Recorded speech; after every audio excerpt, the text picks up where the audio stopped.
Cricket ஆர்வலர்கள் அனைவரையும் pass cricket media சார்பாக வருக வருக என அன்போடு வரவேற்கிறேன்.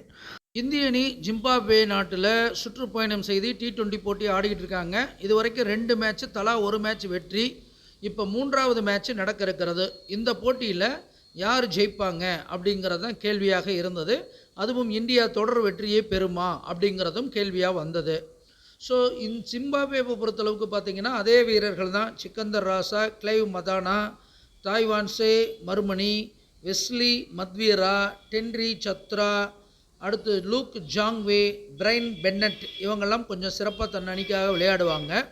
அதே போல் இந்திய அணியை பொறுத்தளவுக்கு பார்த்திங்கன்னா சுப்மன் கில், அபிஷேக் சர்மா, ஆவேஸ் கான், சஞ்சு சாம்சன் இந்த போட்டியில் இடம்பெறதுக்கு வாய்ப்பு இருக்குது. அவரும் நல்லா விளையாடுறதுக்கு வாய்ப்பு இருக்குது.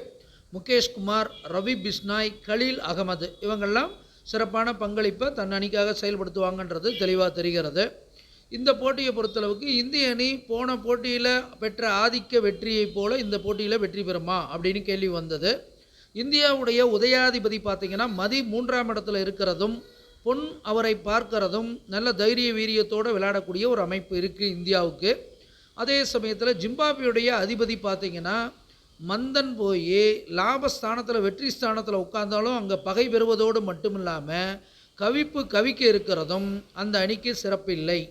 அதே போல் இந்தியாவை நோக்கி பாம்பு வர்றது கொஞ்சம் தடைகள் இருந்தாலும் இந்த ஜிம்பாப்வேவை நோக்கி மால் வருது. அவங்களுக்கு பாக்கியம் அதிர்ஷ்டம் கொஞ்சம் கை கொடுக்கும்.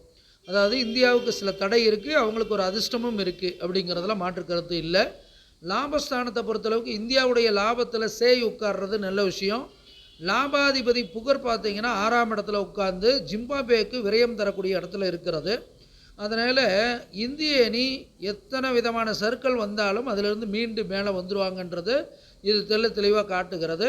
ஜிம்பாப்வேவுடைய அதிபதி லாபத்தை நோக்கி போனாலும் கவிப்பு நஷ்டம் சேதாரத்தில் இருக்கிறது, அதுக்கு சிறப்பு இல்லை. ஸோ இந்த போட்டியில் இந்திய அணி வெற்றி பெற்று 2-1 வருவதற்கு வாய்ப்பு இருக்குது. அனுமானிப்பது நாமாக இருந்தாலும் தீர்மானிப்பவன் இறைவன் ஒருவனே என்று கூறிக்கொண்டு விடைபெறுகிறேன். நன்றி, வணக்கம்.